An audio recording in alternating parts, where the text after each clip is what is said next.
Hello, everybody. Welcome to Rose City Politics. It is so good to have you here with us.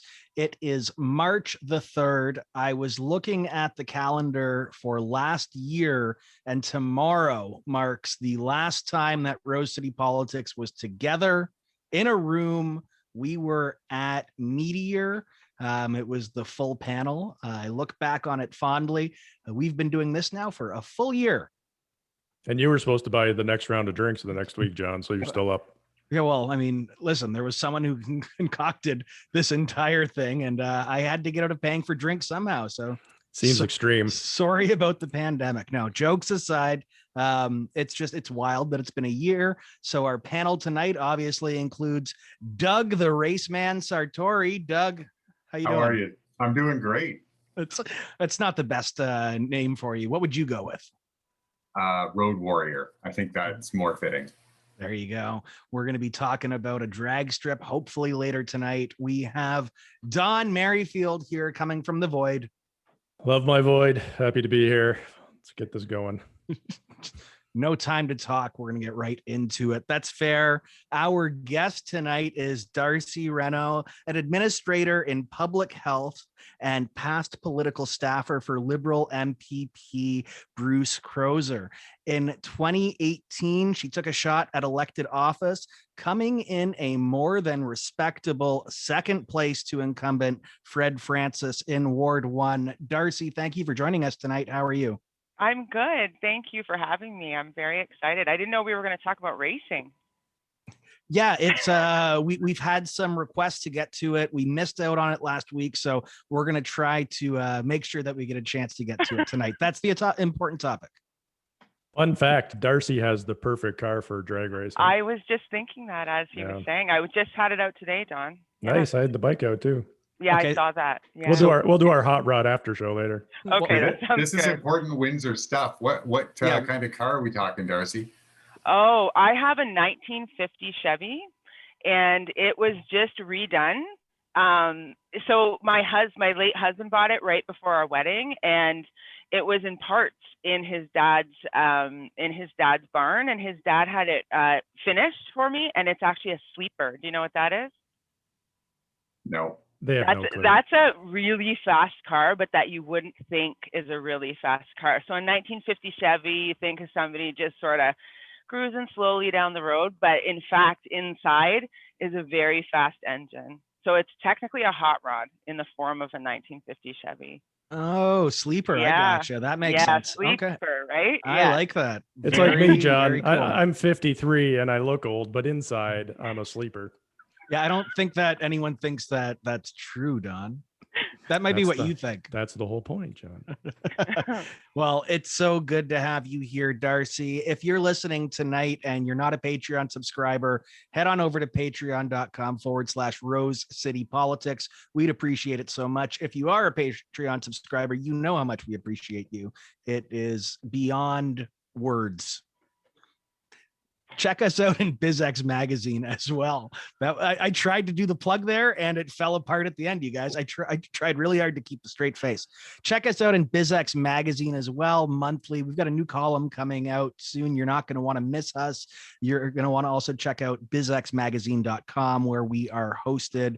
We are also on Facebook, Twitter, MySpace, anywhere you get your podcast. So check that out as well. And as always, thank you to the kind support of Liuna 625, Building Better Communities. Now, this is a big show that we're going to be getting to right now. So without any further ado, we are just going to dive right into it. And you're going to have to sit around and wait to find out what else we're talking about. So hit that timer. It's 6:50 and we're getting right into the first segment. Rental licensing pilot project pitched for student saturated wards. Thank you to Windsor Star's Brian Cross for putting this one out on the 1st of March, 2 days ago.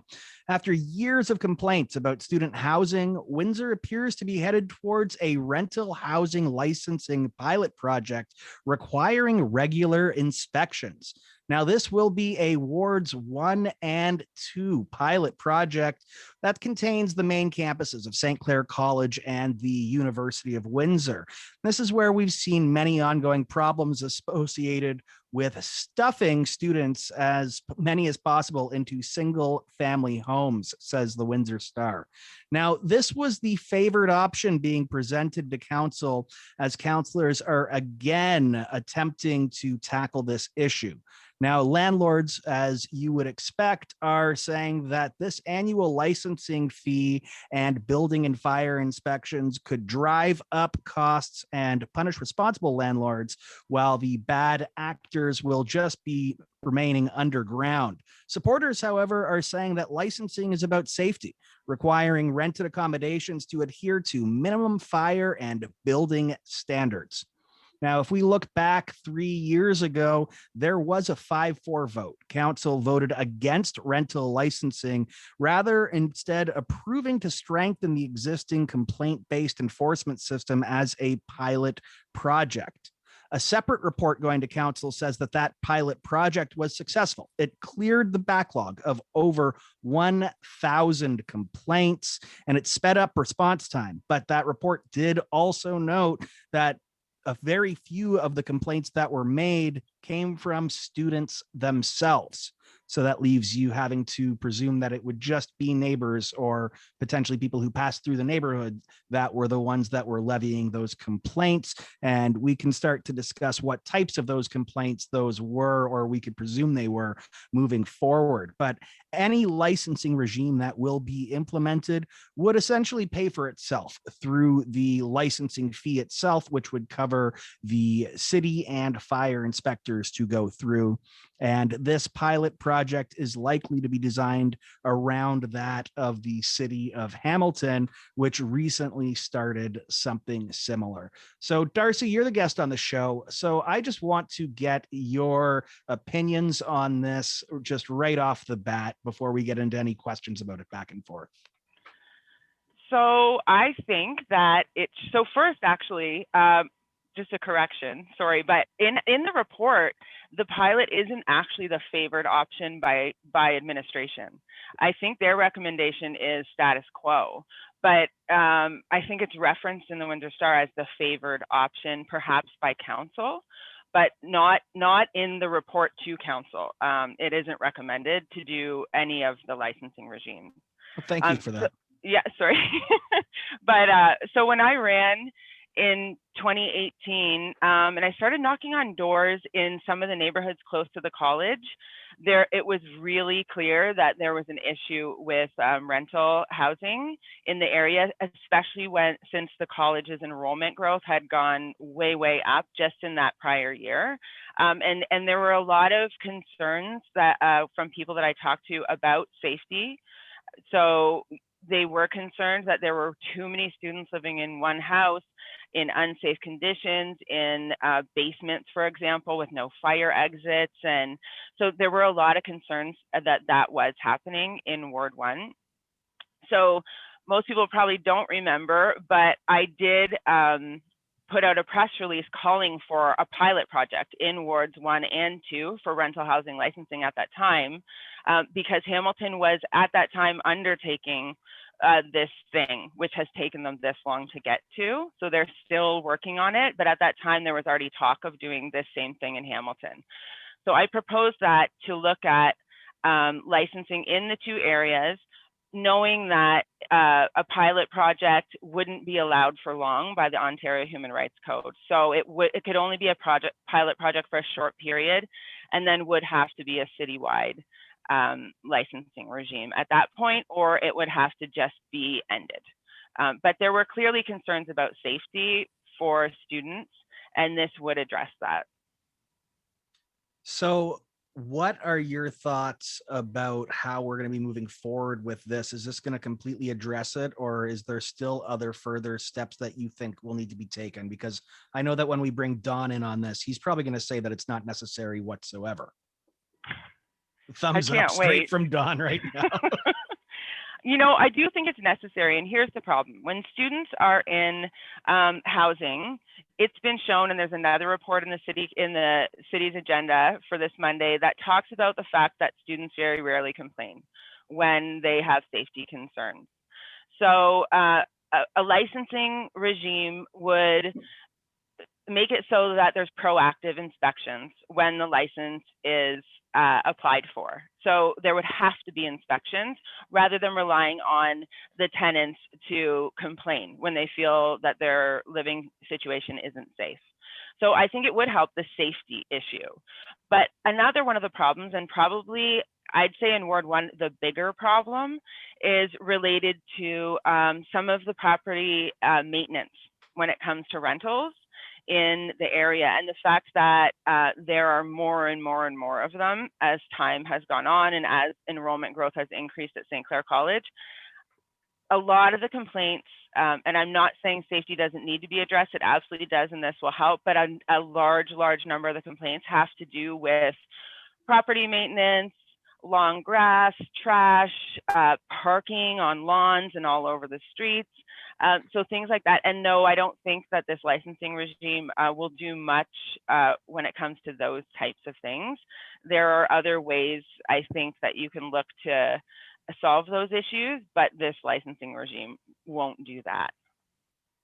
Let's bring Doug in here on this one, because I know that you've got something you want to say before we all decide to go at Don hard.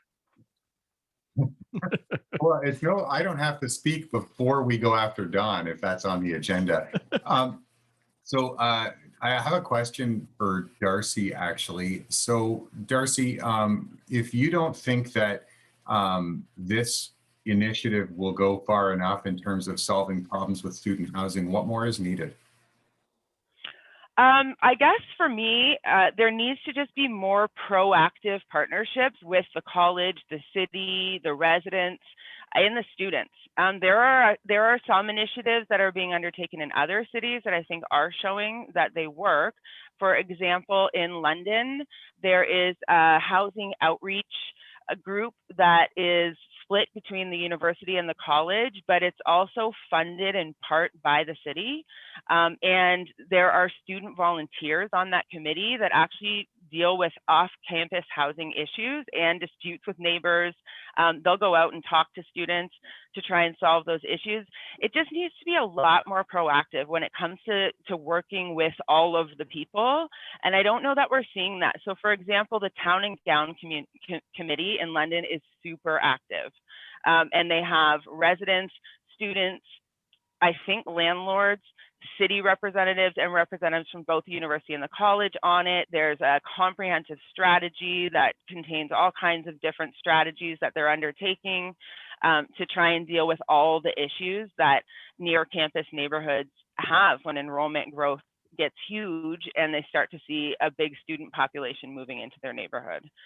So I think that those are some of the ways, but it really comes down to partnerships and just proactive planning, proactivity. So our Town and Gown Committee has met 3 times since the election in 2018.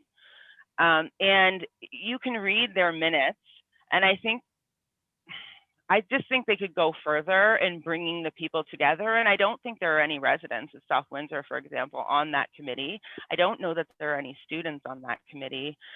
So I think we just need stronger partnerships with all the groups that are involved. Thanks, Darcie. That's really helpful. And before I yield my time to Don, I want to bring in the 4 options that are laid out in the council report. So option 1 is status quo, do nothing, change nothing. Option 2 is fully funded, a fully funded or rather citywide licensing regime that is mandatory for all landlords. Option 3 is a voluntary licensing regime for the landlords who would like to be part of it.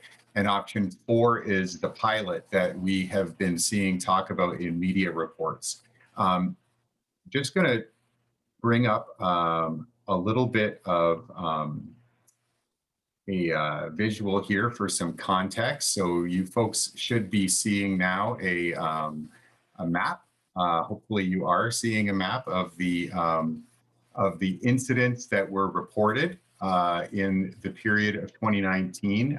So when I look at this, and I look at this map and we can all see it, and I look at the density of issues, the greatest density of issues appears to me visually to be in wards 3 and 4.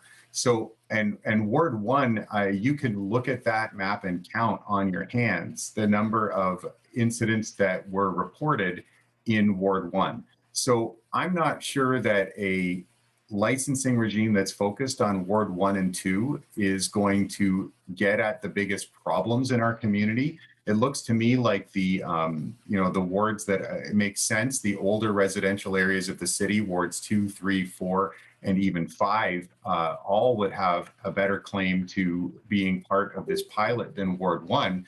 But what happens when the pilot ends?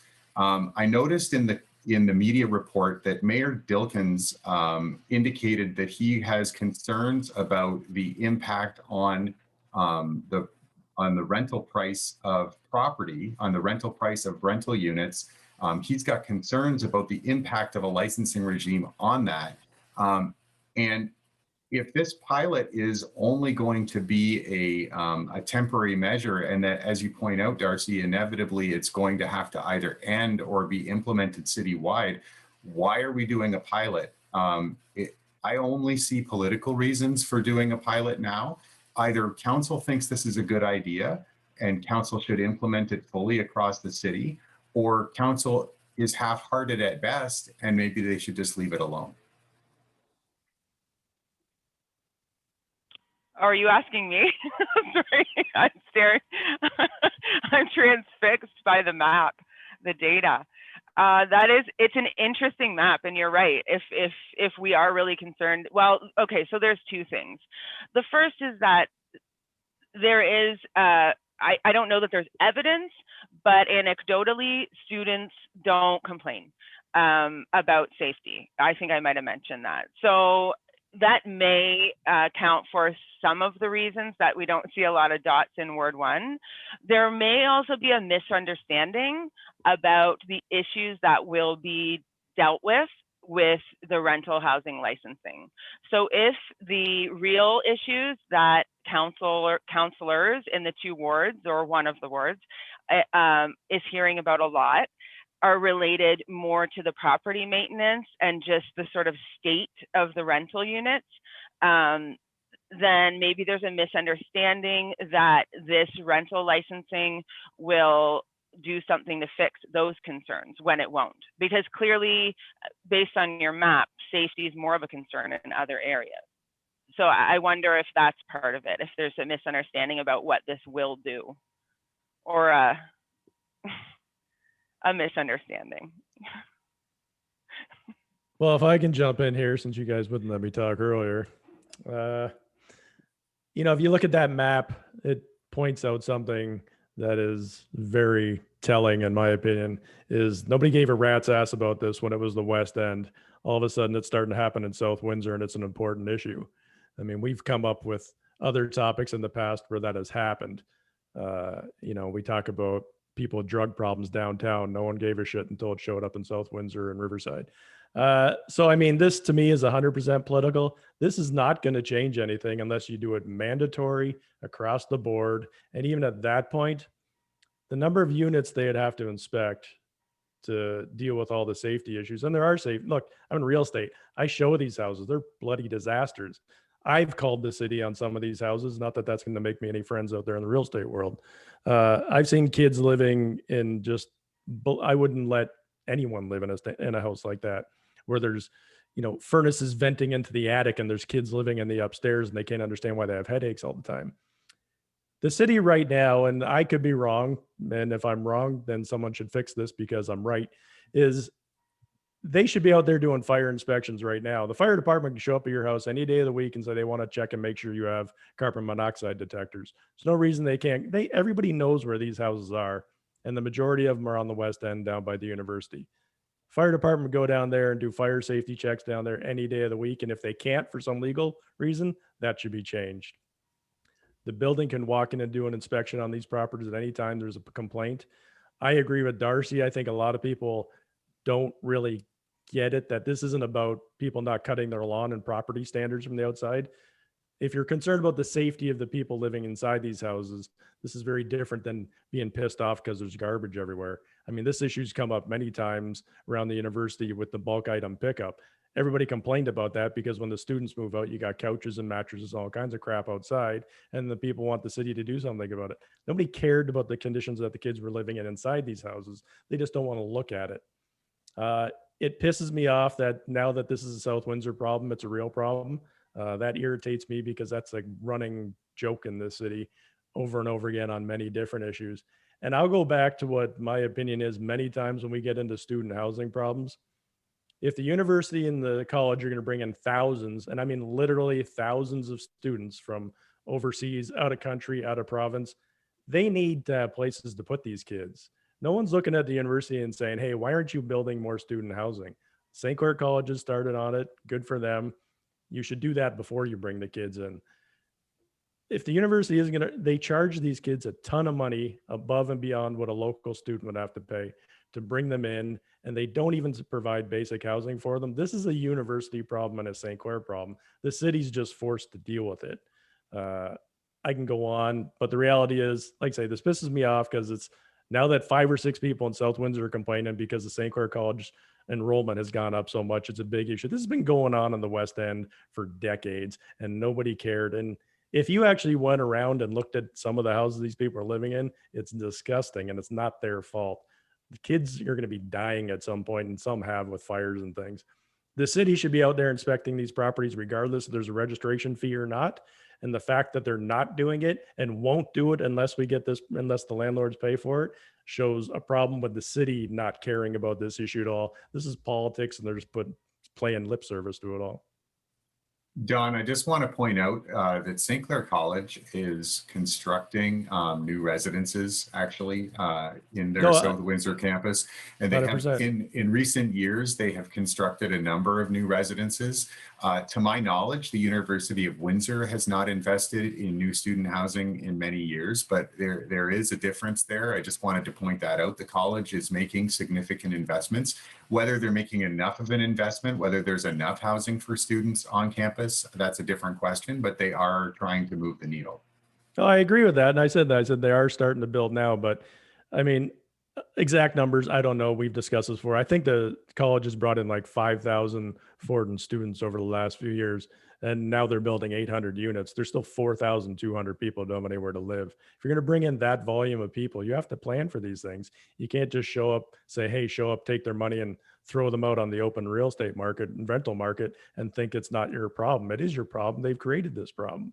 And again, now that this is affecting what are now $500,000 houses are turning into rental units around St. Clair off of Grand Maris and Cabana and streets like that. Now it's a big issue. This stuff's been going on in the West End for decades and nobody did anything about it. So for the city to now say, oh, now we care, and especially with, Ward 1 getting a pilot program, this is all politics. Nobody gave a rat's ass about the way those kids were living before. And all of a sudden it's a big issue because 7 people in Ward 1 complained about it. I do have to say it feels very similar to the Airbnb licensing conversation.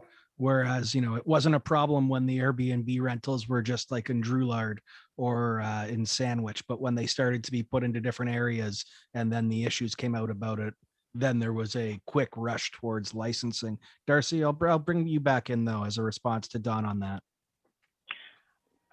I made some notes. So. I saw. That's always terrifying. She made notes. No. I just made a couple. Well, one of the things I do want to mention is that you talked about having them go in and inspect these places. But one of the problems is that, and you'll note this in a lot of, I know people probably don't read them, but I do the town and gown minutes. So the college and the university and the fire representatives from fire go in and talk about student housing, and there's a lot of issues with being denied entry by the tenants for these inspections, and they're allowed to do that. Whether the licensing would fix that, if if the unit's empty when they apply for the license, then they'll be granted access to go in and inspect it in advance, right? But there are a lot of issues. And again, I don't know that we have numbers, but there are a lot of issues with them being unable to gain access in order to do these. And it's the tenants themselves. So I do think licensing would help that, so that they would be proactively inspected. On the housing issue, the supply, I think the number is 500. That's what the college is building at the moment.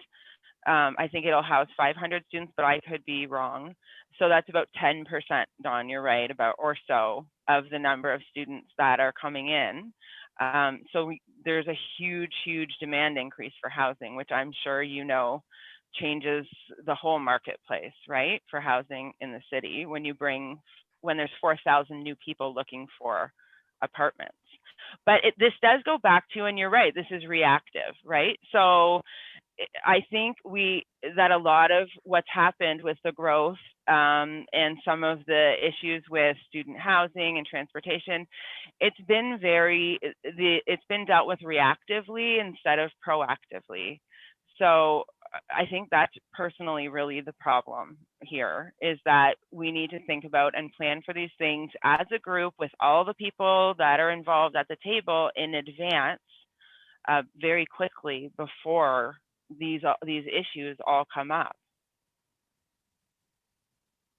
Yeah, I agree. And another thing that most normal people won't know is if you buy an investment property, you have to have a fire safety certificate and an ESA certificate for the electrical. Whether that's actually being done on these properties, I mean, I know mortgage fraud is is done out there, so people get around these kind of things. Yeah, I'm trying not to get sued. Stop laughing at me. So, I mean, that's one part where, I mean, this stuff has to be done anyway. I don't know what I know if the fire department shows up at my house, I'm not sure I can deny them entry if they want to come in and look at smoke detectors and things like that. Maybe I can, maybe I just don't know that. But the reality is the backlog of complaints, even on the boring complaints, like property, standards with grass and things, they can't even look at those complaints and sort those out. To think that putting a licensing thing in effect and you're going to hire 2 more people is going to straighten all this out, it's just not going to help. I mean, it's not going to change anything unless there's some huge enforcement issues, which would mean dragging the fire department out, dragging ESA out, dragging building inspectors out, and checking these properties one by one, because that's the only way you're going to do it. Because none of these owners, and look, I don't like to pick on landlords, but because most of them are good, but are bad ones out there.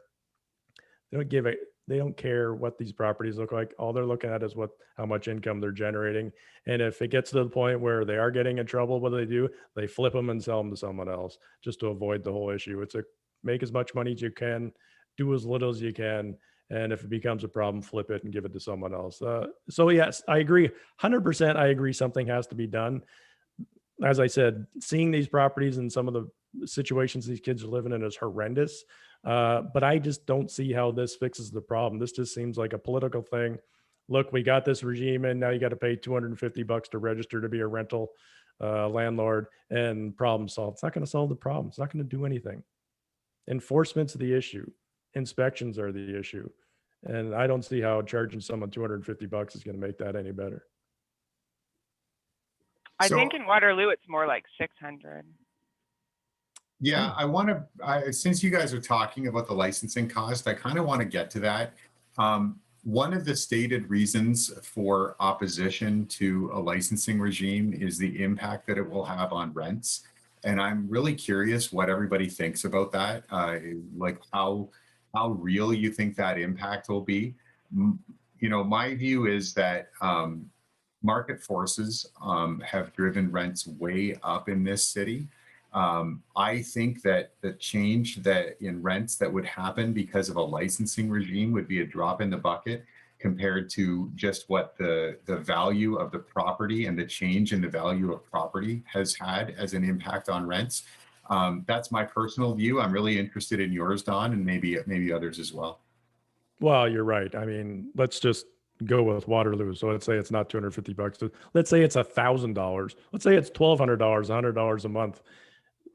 Every room in one of these units is generating at least $500 a month in income for the 9-month period that they're in there. So prorated, it's $450 or something like that.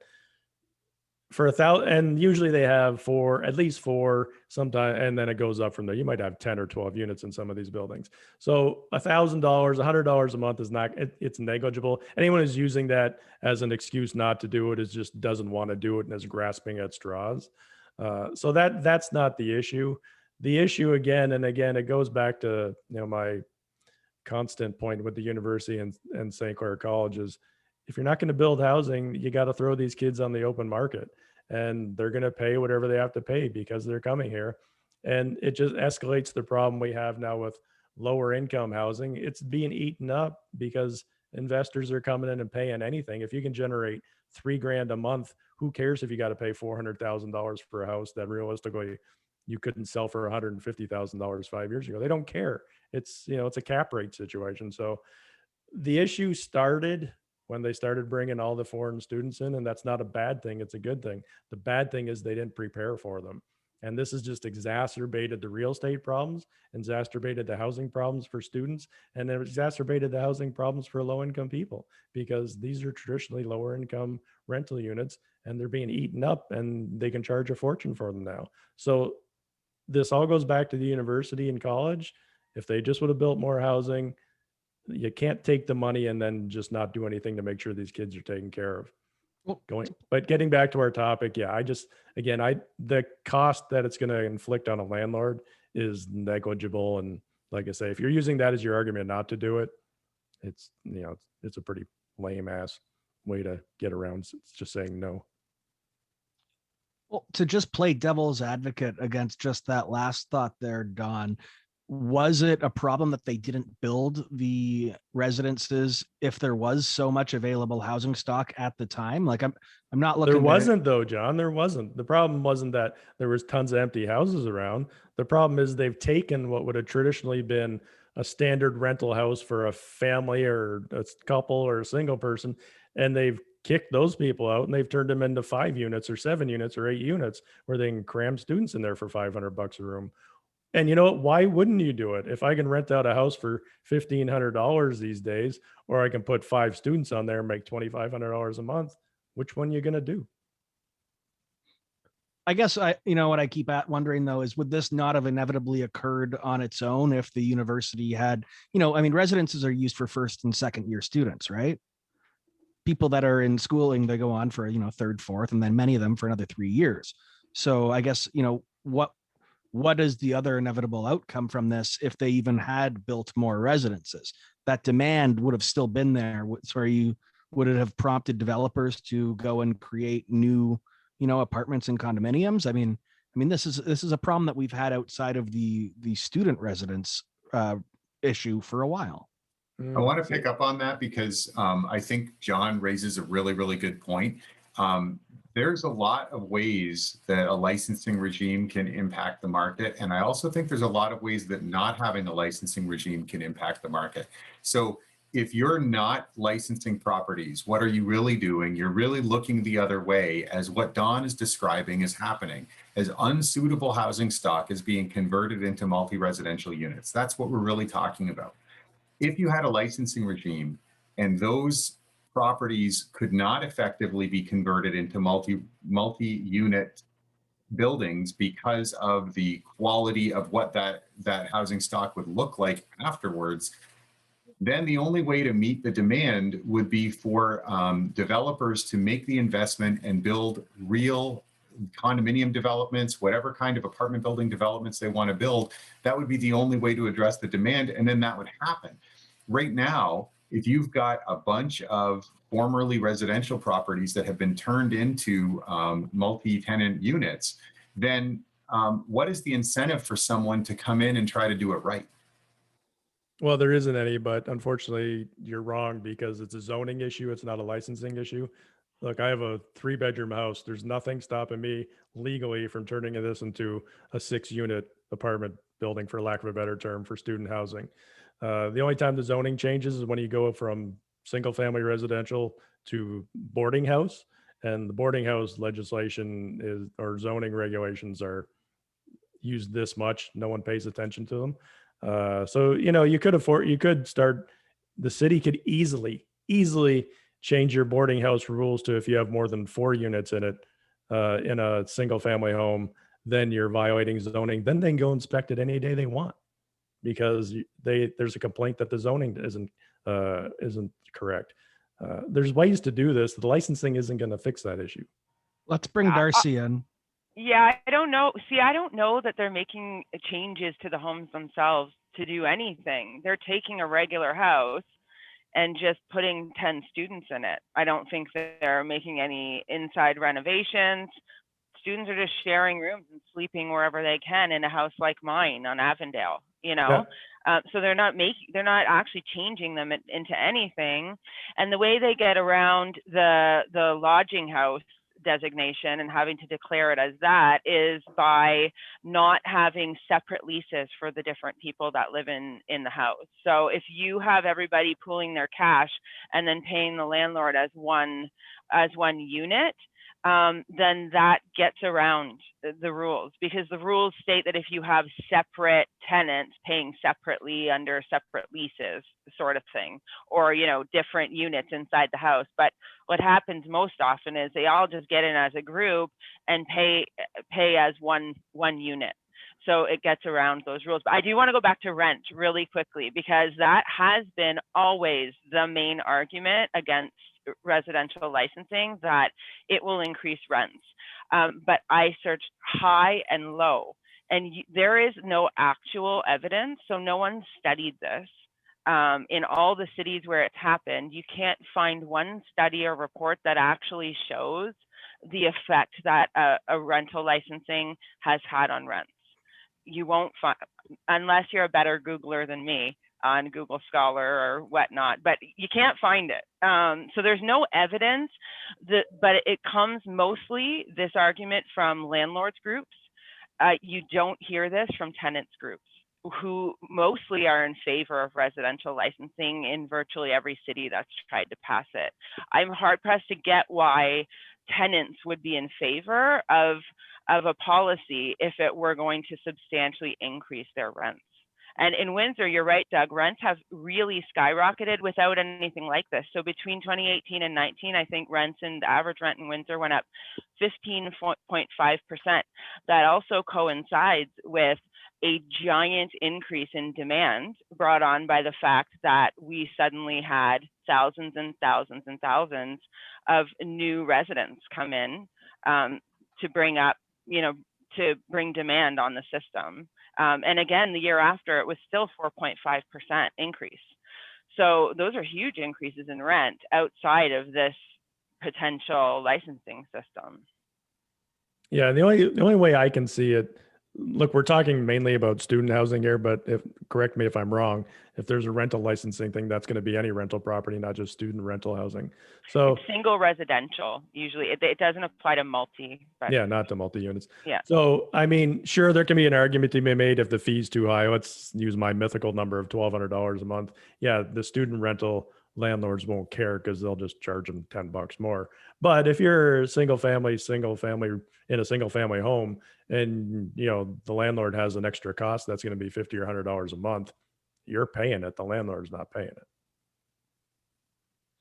it. What was the date that we saw on that map? I know that it was a 3-year pilot that we've been looking at, but was that broken down at all, Doug, that we were looking at there, or was that just accumulated over the period? That was a single year, January to December 2019.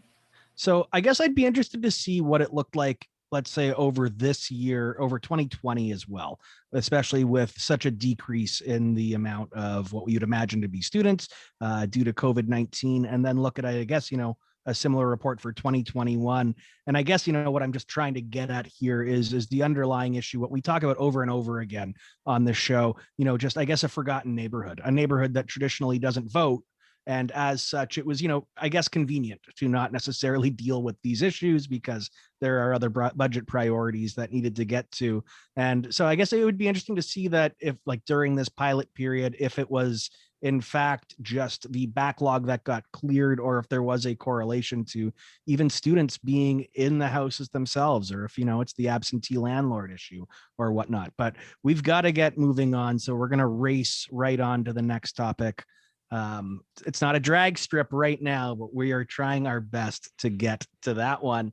There was big demand for that topic, John. I know. So we're going to do our best to get there. CBC Windsor put this out. Police rank and file, as well as advocates, are welcoming news that officers will now be carrying naloxone. Windsor's chief of police has made the decision. Mayor Dilkens says that the decision to equip all officers with naloxone was connected to the Aquatic Center, serving as a homeless shelter for those who are COVID-19 positive amid numerous outbreaks at homelessness shelters throughout the city, most notably the Downtown Mission and the Salvation Army.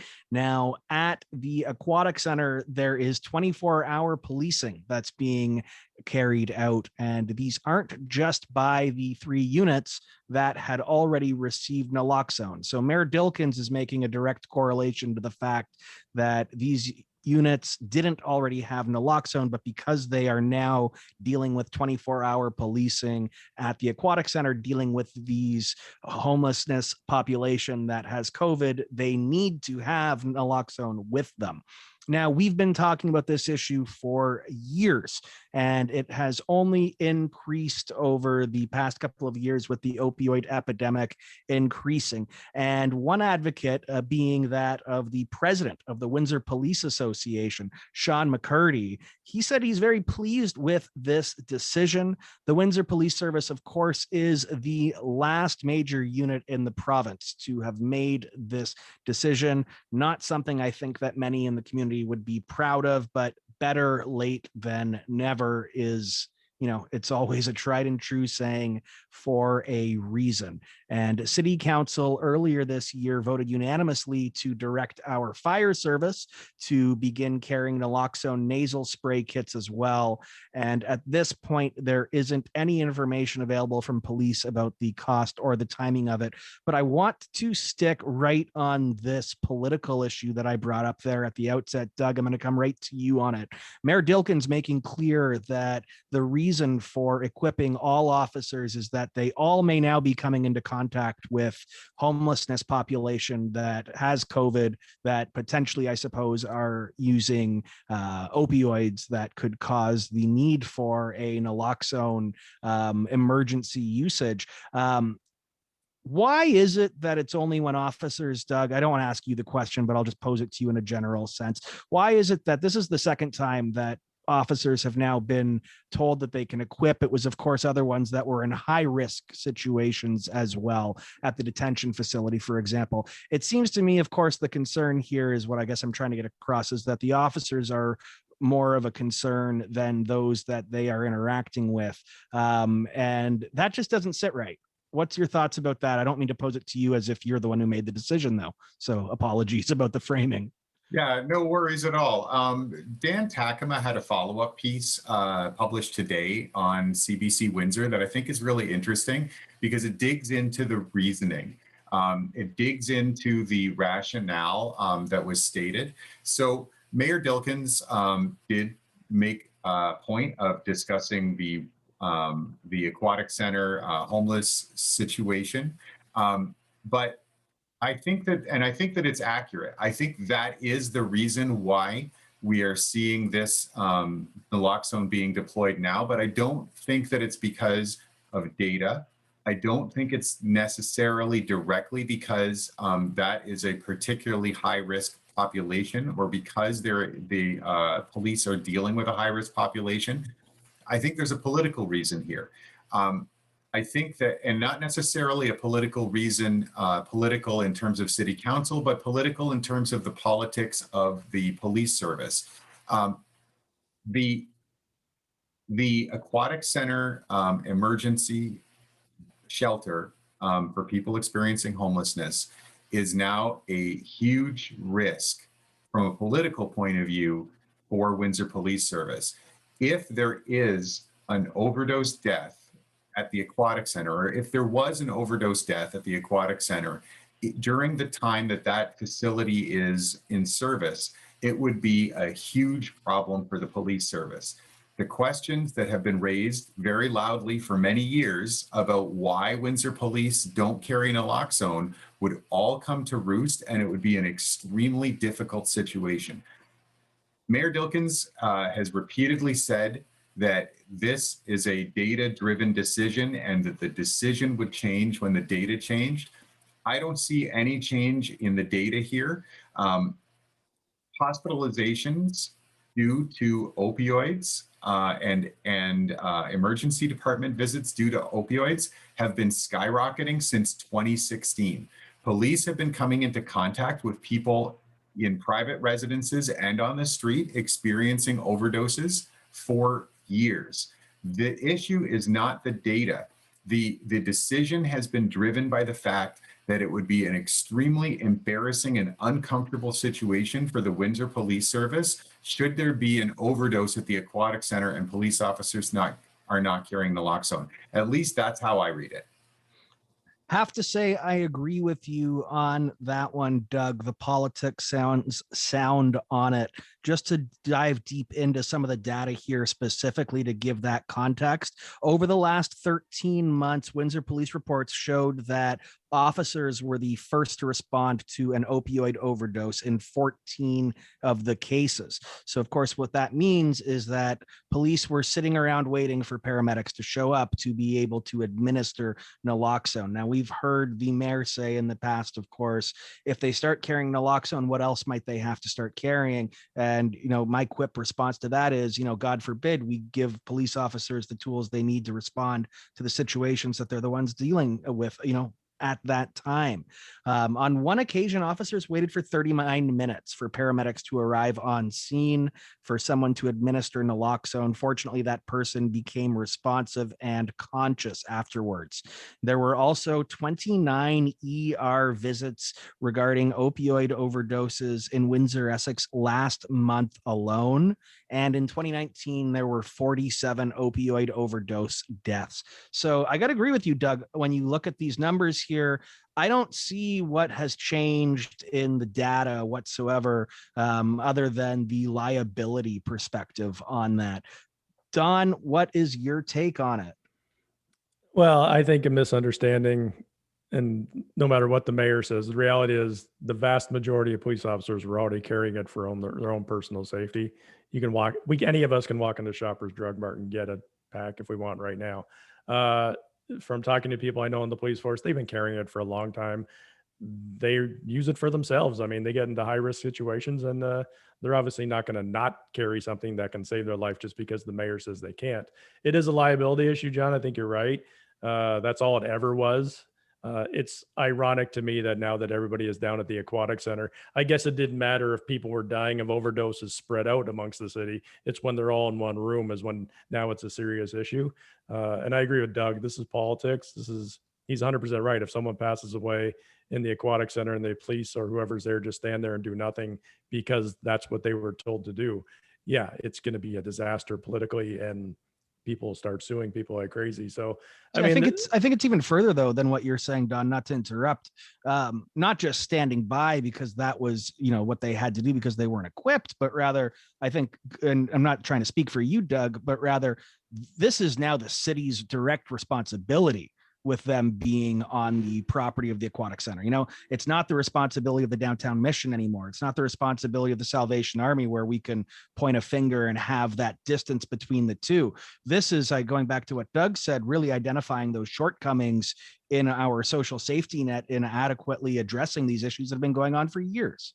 No, and you're right. And that's what I said. It didn't matter when it was spread out, but now that's all in one place. It's, a whole other different story. And again, police have used their own personal naloxone on people to save their lives. Don't think they didn't just because they were told not to.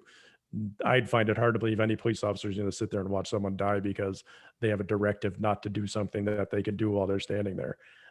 That's not how police officers work. So I don't want to drag this out. It was dumb all along. They should have been carrying this for years, and they should have been directed that they can use it. They have been carrying it. This isn't about officer safety. This is, I think, what you said, Doug and John. This is a liability issue. It's a political issue now, because if something bad happens, everybody's going to look at the mayor. So this is a political decision, but at the end of the day, it works out for the good anyway.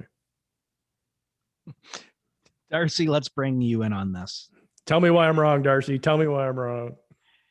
No, actually, well, okay. I do. I just think it is about time. It's necessary, and I hope the data continues to support it.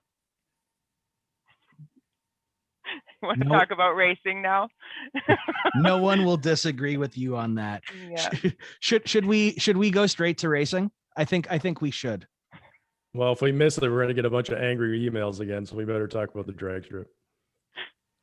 Doug, I'll leave this last little bit to you. Everyone who's listening, this is how it works sometimes on the show, where we have to make a decision on the fly, and we try to keep you involved as if you're a part of this whole situation. So while we sit here and Doug. Well, what we're really deciding here is whether this episode is called $1 Billion Battery Boondoggle or Drag Racing with Darcie. So I like the second. There you go. Yeah. Well, we will turn the key, fire up the engine, and get straight to the drag racing segment. Wow, I am so far removed from... Race cars don't use keys, John, but carry on. How do you turn them on? You push a button. But anyway, just go. Just go. My gosh. Well, okay. It's not 1947 for crying out loud. Well, I don't know when drag racing used to be a thing. You guys, it's one of your things. Online petition, though, for a Windsor drag racing strip is gaining momentum, thanks to CTD Windsor for coming up with the headline that is to be expected for this segment. I was doing my best. Gary Archibald put this one out. Local drag racing enthusiasts, they're hoping to see the return of an officially sanctioned drag racing strip to the Windsor area. An online petition has been started by a local custom car builder and a retired professional drag strip racer, and it's gaining traction. Organizers say that they see envisioning having a drag strip in the automotive capital of Canada as a tourist attraction. In addition, they hope that a new drag strip might be able to help combat illegal street racing and the ills that come from it. Now, the Windsor area, for those of you who don't know, used to have a drag race strip. It was the Checker Flag International Speedway, but it closed in 1990. All right, John, let me handle this category. First of all, there used to be Windsor Dragway back in the 50s, 60s, and 70s. That closed, and then Checker Flag showed up. So those are two different entities. It's not the same kind of racing. So after the dragway closed, which I believe was out towards concession 10 or off Banwell Road there. I think 12. Yeah, they built Checker Flag at County Road 42, which is basically where I grew up because my last name's Merrifield and we come from a racing family. So carry on now that I've corrected your history. You could have just taken this whole segment right at the outset, Don. I mean, come on. I didn't realize that we have Windsor racing royalty in my presence. It's because you're 30, John. Thank you for that. Taking so off a couple good years. idea or bad idea? Doug, let's go to you on this. It's a terrible idea. Let's be realistic. Checker Flag, and I think it had actually changed hands and changed names by the time it closed, but it closed in like 1992. And it didn't close because there was some external reason. It closed because there were growing noise complaints from neighbors, and because it wasn't financially viable any longer. I don't see how those conditions have changed. If anything, they've become worse. Mayor Dilkins, and I agree with him, his quote was that he can't envision a place you could put a drag strip and not have noise challenges in the city. There's nowhere in the city that is appropriate for drag racing, and there's no hope that something like this would be financially viable. If the city of Windsor is going to make investments in amenities for residents, I really don't feel like pouring millions into a drag strip is the right way to go. I think there's a lot of other priorities before that. I understand the connection to car culture in Windsor. It's very strong, especially among folks older than me, like Don. It's really important to people. I understand that. There is a rich history of car culture here, but there are a lot of things that we used to do or that used to happen here that are no longer viable for one reason or another. I understand the sentiment behind this, and I'm sympathetic to some extent, I guess, to the sentiment. But this is a non-starter, and it's, you know, it's fun for us to talk about and kick around. But I can't see how any financially responsible municipality would get into this game today. Well, the organizers were not asking for any money. They said that they had backers prepared to spend upwards of, I believe, somewhere between 20 to 25 million dollars on this one. So I guess, you know, is there not a way to work with them to make sure that we don't have to look towards exactly what Mayor Dilkin's quote was, that it was best for them to potentially take their investment to a county municipality? I mean, turning away a Yes. lot of money doesn't seem like the best idea. That's the best thing. You're right. And I stand corrected on that. They don't want city money, but it's absurd to put something like this in the city. And let's be realistic. I can't see how something like this will be financially viable. If it wasn't financially viable 30 years ago, it's not going to be viable today. I don't see that. And you know, if it's in the county, that's great. We have lots of wineries in the county. We have farms in the county. There are places that you can go and pet a goat in the county. We don't have to have all that stuff in the city. It's okay. Let the county have the things that are appropriate to the county. If there's a municipality in the county that wants to get behind drag racing and find a nice big empty area to build a drag strip, more power to them. What if So- it's like, so what if we it's have- EV drag racing cars though? No sound. Sure, why not? So just so we have this correct. I'm just trying to look forward towards automobility, you guys. Those my EV God. cars are insanely fast. The Tesla's in insanity mode. So just so we know this, Doug is pro goat petting, anti drag racing. I just wanted to get that from a business model. So yeah. Yeah, 100%. There's lots of room for petting zoos, Don. Yeah. We So might be able to squeeze a petting zoo in downtown. So I'm going to agree with Doug and disagree with Doug at the same time. I agree this won't fly in Windsor. The city has expanded too much. There's not enough rural land to get away from the noise complaints. That was a problem with Checker Flag, is the city was expanding, and you know, those cars are loud, plain and simple. I don't think there's any reason why, first of all, the mayor or anyone down to the city should be deciding what business is viable. Last I checked, he's never run a business in his entire life. So why would we ask him what he thinks about the business viability of a private enterprise? If they have backing, they got $20-25 million, and that's going to be the cost of it, and they want to take a run at it, take a run. It's not going to happen in the city, but you're right. You could put it in the county. There's lots of space in the county to do it.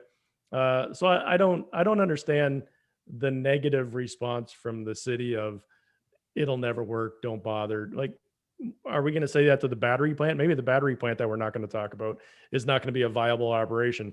Every one of those damn windmill factories, they turned out not to be a viable option. They didn't stop them from spending billions of dollars of tax money. So if some private business wants to open something, let them do it as long as it conforms with zoning and there's no problems with it. Who cares? And you know what? Drag racing does work. Grand Bend has a motoplex. Cayuga's still out there. Up towards Toronto, they have a road course. I mean, there's racetracks everywhere that are financially viable. So to say it's not, I think that's it's none of our business anyway, because it's private business, but I don't think there's not a business case for this. Although about 15, 18 years ago, there were talks about building another oval track kind of out towards, my uncle was involved with it just because he's a race car guy. They asked him about how to do it. It never happened, but it was quite far south of where Checker Flag would have been on 42. So probably closer out towards the 401.